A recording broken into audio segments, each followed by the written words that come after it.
dimensión con Billy Graham.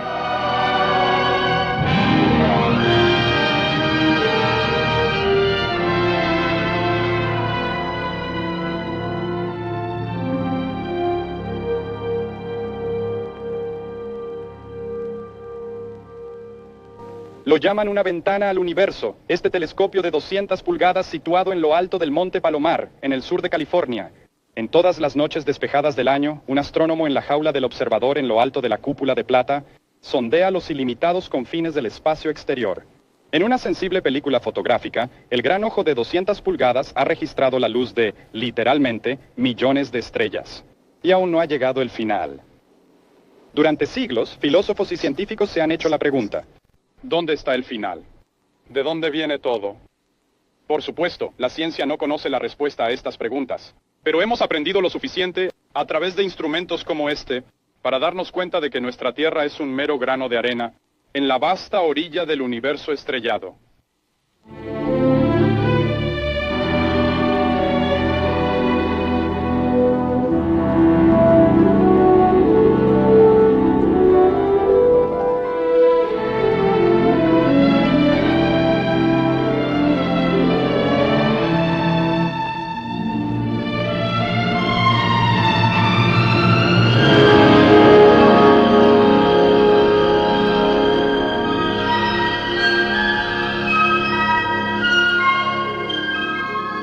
Más allá de las constelaciones familiares que salpican nuestro cielo nocturno, y más allá de las distantes nubes de estrellas y cúmulos de la Vía Láctea, que es el borde de nuestra propia galaxia, nuestras otras galaxias, universos insulares tan alejados de nosotros que su luz ha tardado millones de años, viajando a la velocidad de 670 millones de kilómetros por hora para llegar hasta nosotros. Dentro del alcance de nuestros telescopios actuales hay 100 millones de estas galaxias, cada una formada por miles de millones de estrellas. Estos sistemas gigantescos se alejan de nosotros a velocidades fantásticas. De hecho, cuanto más distante es la galaxia, más rápido se mueve.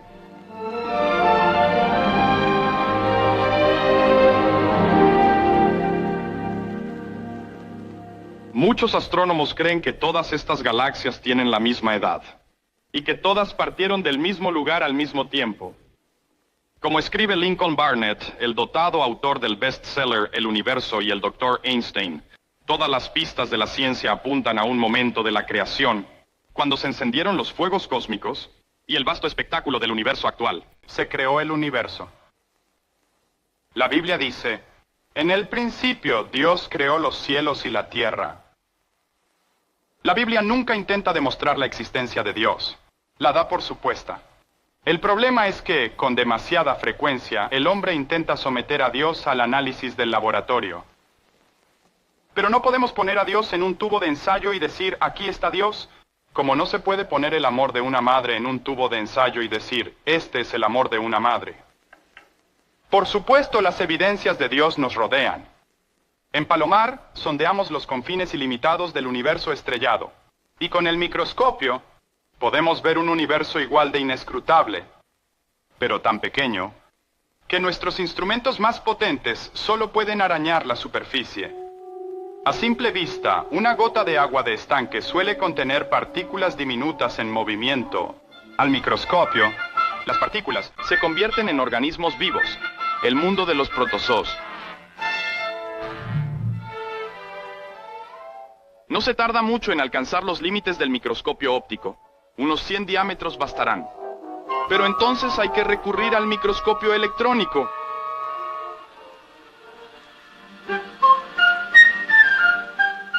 Un haz de electrones similar al que le da una imagen en su tubo de televisión nos permite estudiar objetos de 2000 millonésimas de pulgada de diámetro, ampliando un espécimen hasta 1 millón de veces. Del cuerpo humano, un pequeño trozo de músculo cardíaco, vital en la tarea de bombear el suministro de sangre del hombre. Bastones y conos de la retina del ojo humano. Algunos de los más de 100 millones de bastones y 6 millones de conos que transmiten las imágenes luminosas al nervio óptico. Otra maravilla del diseño y funcionamiento del cuerpo humano. ¿Qué prueba más elocuente de la mano del Creador? No es de extrañar que muchos de nuestros científicos digan que tiene que haber un Dios. Pero hay otras evidencias de la existencia de Dios aún más fuertes que el universo en el que vivimos. Por ejemplo, está la conciencia dentro de cada hombre, una luz de advertencia que parpadea cuando hacemos el mal. ¿Quién puso esta voz dentro del hombre para advertirle del peligro moral? Los filósofos e incluso los políticos discuten sobre lo que es moral y lo que no lo es. ¿Dónde se originó este sentido de la moral? Sabemos que está mal asesinar, pero ¿cómo sabemos que está mal? Es la voz de la conciencia que Dios nos ha dado, habiendo aceptado el hecho de Dios. La siguiente pregunta que nos hacemos es, ¿qué clase de persona es? Ya hemos visto pruebas de que es un Dios de orden, diseño y perfección. Pero cuando tomamos la Biblia descubrimos que Dios es mucho más. La Biblia enseña que es un Dios de justicia y santidad. La Biblia enseña que es un Dios de juicio, que es tan puro que ninguna impureza puede estar en su presencia. Pero aún más, la Biblia enseña que Dios es amor. Y es porque Dios es amor que creó a la raza humana.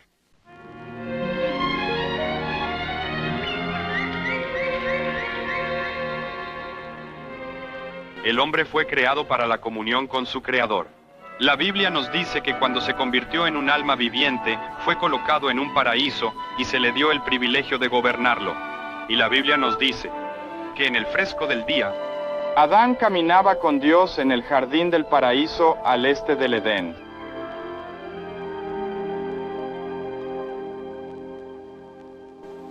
Cuando Dios hizo al hombre, le dio el don inestimable de la libertad de elección moral, una voluntad propia. Podía obedecer o desobedecer a Dios. No fue creado como una marioneta o una máquina. Tenía plena libertad de elección, y al principio, el hombre eligió amar y obedecer a Dios. Como resultado, su vida era un paraíso. Pero un día algo sucedió. El hombre se rebeló deliberadamente contra Dios. Rompió voluntariamente la ley moral de Dios. Y la relación especial del hombre con Dios se rompió. Comenzó a sufrir y a morir. A medida que la enfermedad del pecado entró en la raza humana, perdió la paz, la alegría y la seguridad que tenía. La perfección de la obra de Dios quedó manchada. El Edén se convirtió para el hombre un paraíso perdido. Brotando de la tierra como un manantial cristalino, destinado a ser un río que corría a través de pastos agradables y productivos, el hombre optó por tomar un curso que se precipitó desde las alturas soleadas.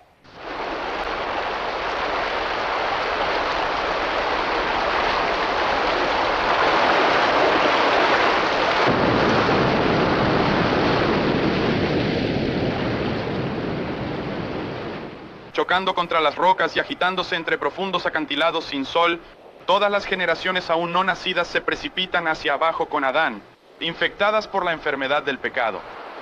Y como Dios había advertido a Adán, el castigo del pecado es el sufrimiento y la muerte. Se avecinan nubes de guerra. Estalla el odio racial, se declara la ley marcial. La criminalidad se dispara.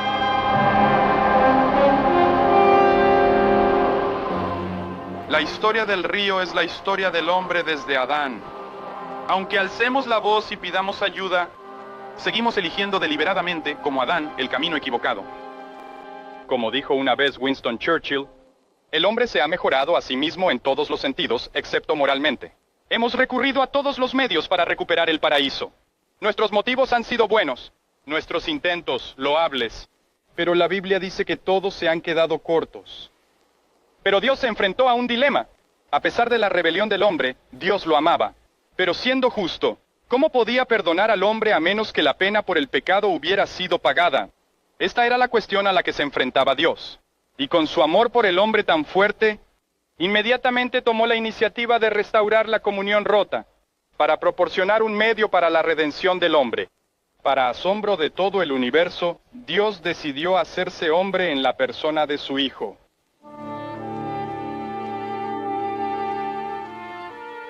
Los pastores de los campos, que velaban por sus rebaños, fueron los primeros en oír el anuncio angélico.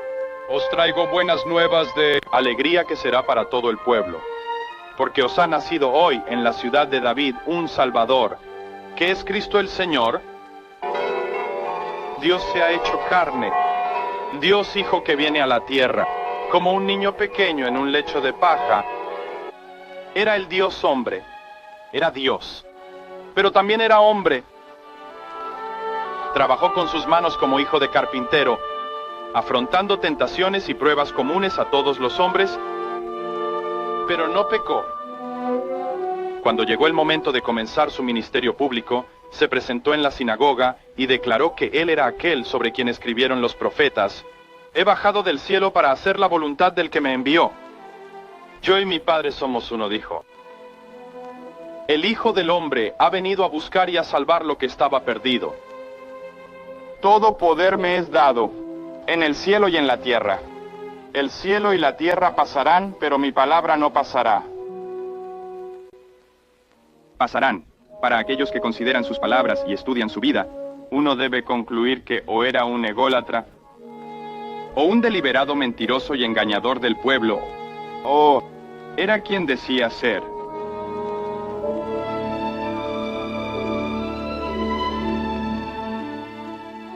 En la campiña Galilea, la gente común le escuchaba con agrado. Sanaba a los enfermos, a los cojos, a los ciegos. Calmó la tormenta en el mar, y en muchos un corazón atribulado. ¿Qué clase de hombre es este?, se preguntaban, que hasta los vientos y el mar le obedecen. No solo curaba, sino que resucitaba a los muertos. En la tumba de Lázaro dijo: yo soy la resurrección y la luz. El que cree en mí, aunque si él muriera, viviría.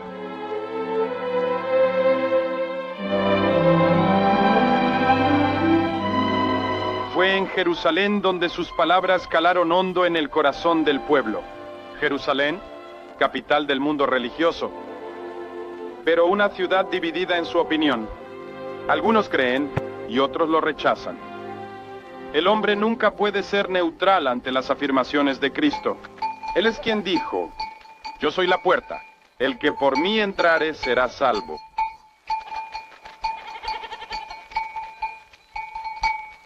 Yo soy el buen pastor da la vida por sus ovejas.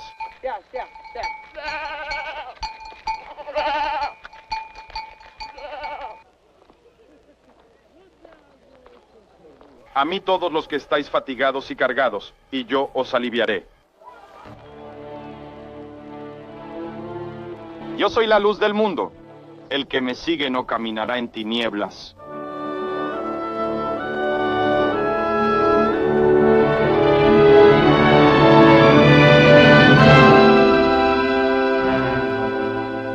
El verdadero propósito de la venida de Jesucristo no era solo curar y enseñar. Su principal propósito era redimir.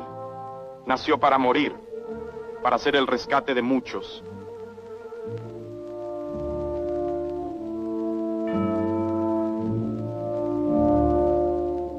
En una colina escarpada, una cruz se alzaba sombría contra el cielo y se convirtió en el eje de la historia.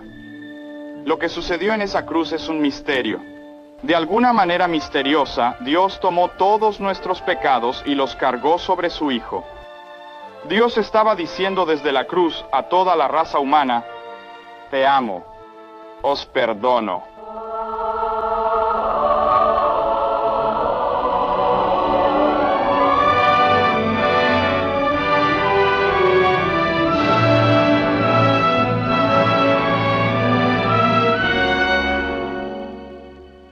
En la mañana del tercer día después de haber sido crucificado, 3 mujeres fueron a su tumba para ungir el cuerpo con especias. Fueron las primeras en escuchar el anuncio más dramático que el oído humano haya oído jamás. No está aquí, ha resucitado.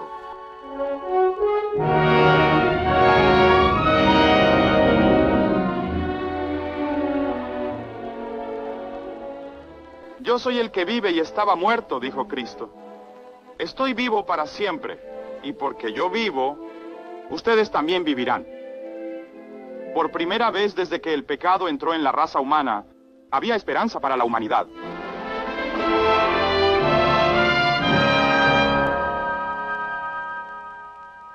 Desde el Monte de los Olivos, sobre Jerusalén, Cristo dio una orden a los testigos oculares de su resurrección. Id por todo el mundo y predicad el Evangelio a toda criatura, dijo. ¿Qué Evangelio? La palabra Evangelio significa buenas noticias. Buenas noticias de que Dios ama al hombre, que el pecado ha sido expiado, que Cristo está vivo, que Dios perdonará el pecado, que Dios dará nueva vida a todos los que crean. Pero aquellos primeros seguidores de Cristo, cuando estaba en la montaña justo antes de ascender al cielo, recibieron otro mensaje ardiente. La Biblia dice que 2 mensajeros del cielo aparecieron y dijeron a los discípulos, este mismo Jesús, que ha sido arrebatado de vosotros al cielo, así vendrá como le habéis visto ir al cielo.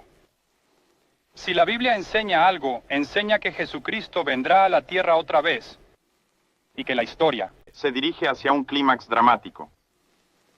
Cuando Cristo rezó esa oración, venga a nosotros tu reino, hágase tu voluntad en la tierra como en el cielo, sabía que esa oración sería finalmente respondida. Él sabía que el reino de Dios prevalecería algún día. Sí, vendrá una paz mundial, pero no a través de los esfuerzos del hombre solo, sino por la autoridad y el poder del Cristo que ascendió de este lugar hace 2000 años. La realidad del poder de la resurrección de Cristo se convirtió en la dinámica explosiva que empujó a los primeros creyentes fuera de Jerusalén y hacia el atestado Imperio Romano.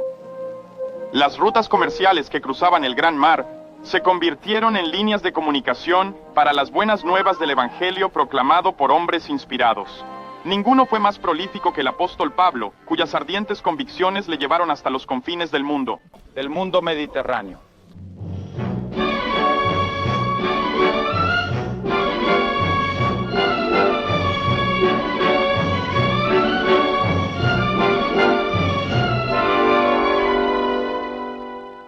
Los cimientos de la era espacial del siglo XXI se sentaron durante la Edad de Oro de Grecia, cuando se dieron forma a las ciencias de la astronomía, las matemáticas, la medicina y muchas otras herramientas de la búsqueda del conocimiento por parte del hombre. No es de extrañar que las palabras de Pablo en Atenas durante el siglo I sean igualmente relevantes para la mente del hombre de hoy.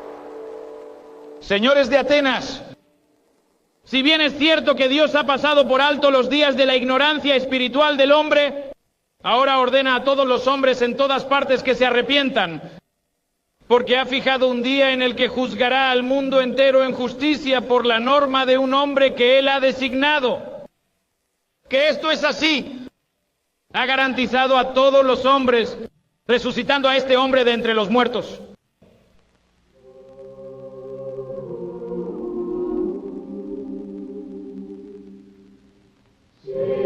Acógeme con todo tu corazón. Así ha dicho el Señor nuestro Dios.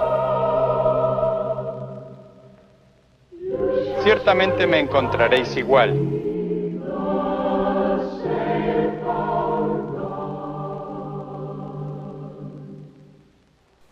A través de los siglos, siempre que hombres y mujeres de cualquier cultura se han acercado honestamente al misterio de la cruz, se han encontrado con el Espíritu de Cristo vivo.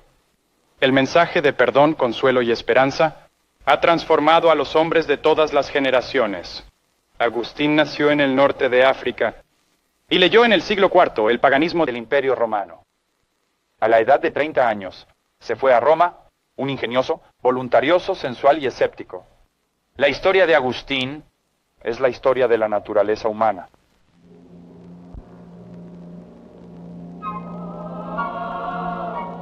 Busqué la manera de obtener la fuerza suficiente para disfrutar de Dios y no la encontré hasta que abracé a ese mediador entre Dios y los hombres, el hombre Cristo Jesús.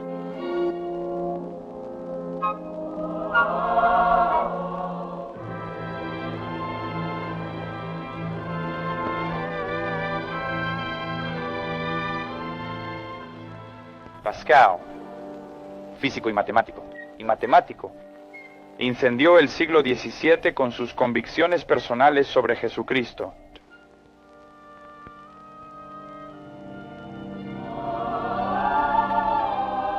no solo conocemos a Dios solo por Jesucristo, sino que nos conocemos a nosotros mismos solo por Jesucristo.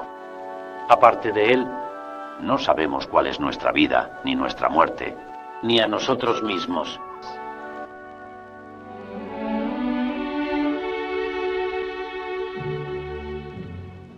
Guerra y Paz dio al novelista ruso León Tolstoy fama permanente como artista literario.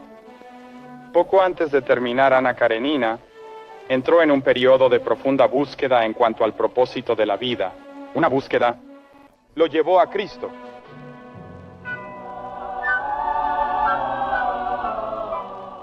Cuando llegué a creer en las enseñanzas de Cristo, dejé de desear lo que antes había deseado, la dirección de mi vida.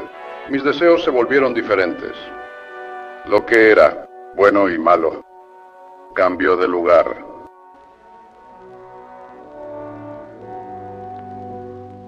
Los primeros días de América reflejan la fe de los padres fundadores de nuestra nación. Su valor y sus elevados propósitos surgieron de una fuerte conciencia de la necesidad espiritual del hombre. Todos recordamos la escena de George Washington de rodillas rezando en Valley Forge. La carta que Benjamin Franklin escribió al presidente del Senado pidiendo que el Congreso Constitucional comenzara cada día con una oración. Eran días en los que este país estaba naciendo. Ciertamente, no todos nuestros antepasados eran verdaderos creyentes. Hubo muchos puntos oscuros en los primeros años de Estados Unidos, por ejemplo, la esclavitud. Pero la fuerza que impulsó nuestra Constitución, la Carta de Derechos y la Declaración de Independencia fue la fe en Dios. Nuestros antepasados estamparon esta fe en nuestras monedas, pusieron Biblias en nuestros tribunales, abrieron el Congreso con una oración, instituyeron la costumbre de que nuestro presidente jurara su cargo sobre la Biblia. Fue esta fe y este libro los que en gran medida dieron origen a nuestro concepto de libertad. Durante esos últimos breves meses de su presidencia, Lincoln habló de la Biblia. Todo el bien que el Salvador dio al mundo fue comunicado a través de este libro. Si no fuera por él, no podríamos distinguir el bien del mal. Todas las cosas más deseables para el bienestar del hombre se encuentran descritas en él.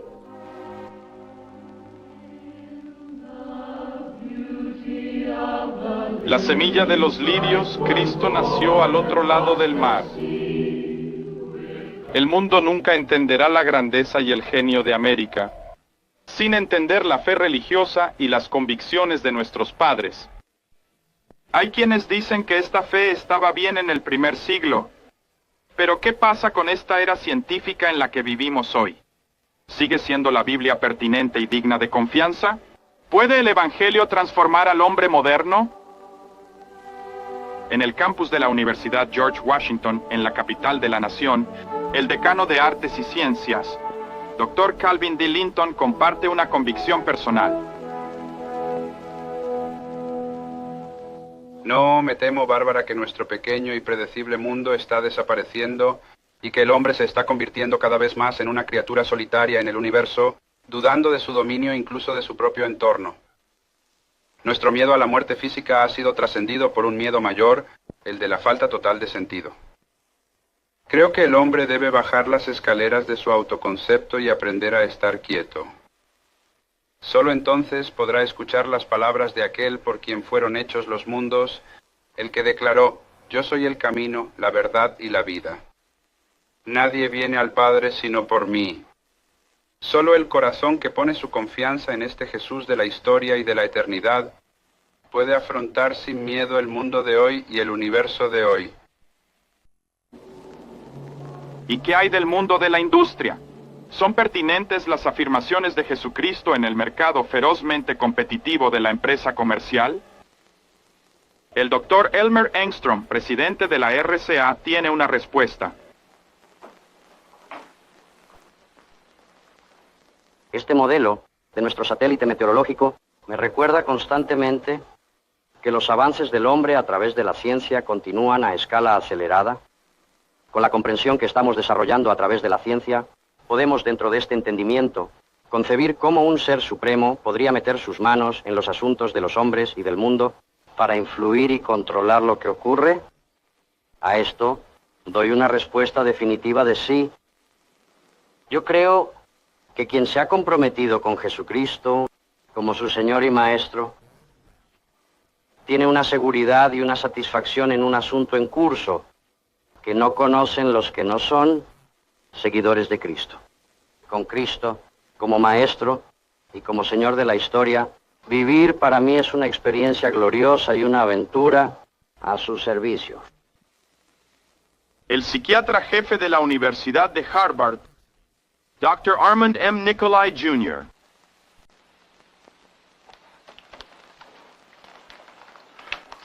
Vivimos en una época de aumento explosivo del conocimiento. Sin embargo, para la mayoría de los hombres de este siglo, las preguntas más básicas siguen sin respuesta. ¿Cómo encuentra uno dirección y propósito en su vida? En segundo lugar, ¿cómo se enfrenta uno a la realidad de su propia muerte? Hoy en día, muchos están recurriendo a la psiquiatría en busca de respuestas a estas preguntas y al hacerlo, le plantean exigencias imposibles. La psiquiatría dinámica moderna se ocupa principalmente por profundizar en la comprensión del hombre sobre el funcionamiento de la mente y liberarlo de la tiranía de la enfermedad mental. Ha realizado grandes progresos en este ámbito. Sin embargo, la psiquiatría no está. Se interesa principalmente en el propósito y el destino. Es aquí donde el evangelio cristiano se vuelve intensamente relevante. El cristianismo se ocupa precisamente de estas cuestiones. Así, hoy, las afirmaciones de Cristo exigen una crítica.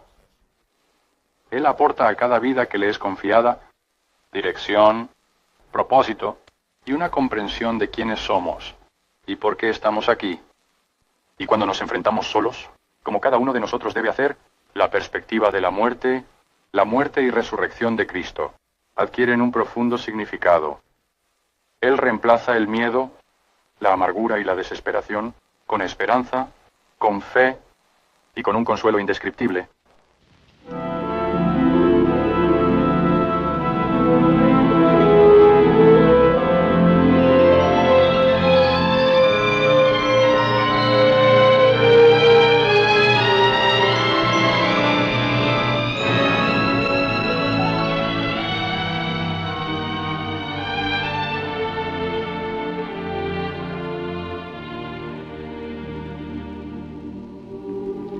Como un templo en ruinas, su belleza destruida por los estragos de la naturaleza, el hombre espera y anhela recuperar su paraíso perdido. Algo dentro del corazón humano nunca ha olvidado su lugar de origen. Aquí, en esta pantalla, has visto que fuiste creado a imagen de Dios. Pero con el resto de la raza humana tú también te rebelaste contra su ley moral. La Biblia dice que Dios es demasiado puro incluso para mirar la iniquidad. Por eso tu pecado te separa de Dios. Este deterioro moral de tu alma te ha causado frustración, confusión, dudas y problemas. Pero a pesar de tu fracaso, a pesar de tu pecado y rebelión, Dios te amó tanto que dio a su Hijo para morir por ti en la cruz. Dios quiere perdonar el pasado, pero más que eso, quiere darte una nueva paz, una nueva alegría y una nueva fuerza para afrontar los problemas de la vida y una nueva capacidad de amar al prójimo. En otras palabras, quiere hacer de ti una persona completamente nueva. A esto se refería cuando dijo que debías nacer de nuevo. Así como la primera vez naciste de la carne, así que debes nacer del Espíritu. En todos los continentes del mundo he visto a Dios cambiar vidas que estaban moralmente en bancarrota. Personas con preocupaciones y cargas demasiado pesadas para soportar han sido vivificados y resplandecientes por el poder de Cristo resucitado. He proclamado este mensaje a personas de todas las razas, culturas y nacionalidades, y las he visto responder a la invitación de recibir a Jesucristo. He visto a estas personas ir a la iglesia para aprender y crecer en el discipulado cristiano. He visto a hombres involucrarse en la sociedad en la que viven con un nuevo propósito y toda una nueva dimensión de vida. Esto podría sucederte a ti. ¿Cómo podría sucederte a ti? Jesús dijo, si no os convertís y os hacéis sus hijitos, no entraréis en el reino de los cielos. Debes venir a Cristo con la confianza y sencillez de un niño. Primero debes estar dispuesto a arrepentirte del pecado. Arrepentirse significa cambiar de opinión acerca de Dios y de su relación con Él. El arrepentimiento implica también la voluntad de cambiar todo tu patrón de vida. Fíjese que he dicho una voluntad. Usted no puede tener la fuerza o la capacidad de arrepentirse, pero si estás dispuesto, Dios te ayudará a arrepentirte. Segundo, debes volverte a Cristo por simple fe y aceptarlo como tu Señor y Salvador. Note otra vez que dije por fe. Si esperas hasta que puedas entenderlo todo, nunca vendrás. Debe ser un paso de fe. Es como recibir un regalo, el regalo del perdón por el pasado y una nueva vida para el futuro. Muchos de vosotros habéis venido con un vacío y una inquietud en el corazón y en el alma. Intelectualmente, algunos de vosotros no estáis seguros del propósito y el sentido de la vida. Nunca os habéis comprometido realmente con ninguna gran causa o propósito. ¿Anhelas tener algo en lo que creer? ¿Una bandera que seguir y una canción que cantar? ¿Por qué no comprometer tu vida con Jesucristo y dejar que su amor y autoridad dominen tu vida? Otros de vosotros habéis estado sufriendo un sentimiento de culpa. ¿Te gustaría despertarte mañana por la mañana con una sensación de perdón, saber que todo el fracaso y el pecado del pasado han desaparecido por completo, tener una alegría que solo Dios puede dar a una persona? Este tremendo cambio en tu vida podría tener lugar aquí y ahora. Un compromiso con Cristo es solo el primer paso, pero es un paso necesario si quieres entrar en el reino de Dios. Puedes comprometerte ahora mismo. En este momento quiero que te reúnas con uno de los miembros de nuestro personal en el área de consejería. Solo te entretendremos unos momentos. Nos gustaría darte algo de literatura y orar contigo, ayudarte a tomar esta decisión tan importante. Les pido que avancen ahora hacia el área frente a esta pantalla. Si estás con amigos, pueden reunirse contigo en unos momentos. Responde a esa voz interior del Espíritu Santo, que muy dentro de ti te está diciendo que necesitas a Dios. Este es tu momento de decisión. La decisión más importante de tu vida. Haz de esto el comienzo de tu nueva vida en la quinta dimensión, la dimensión del Espíritu.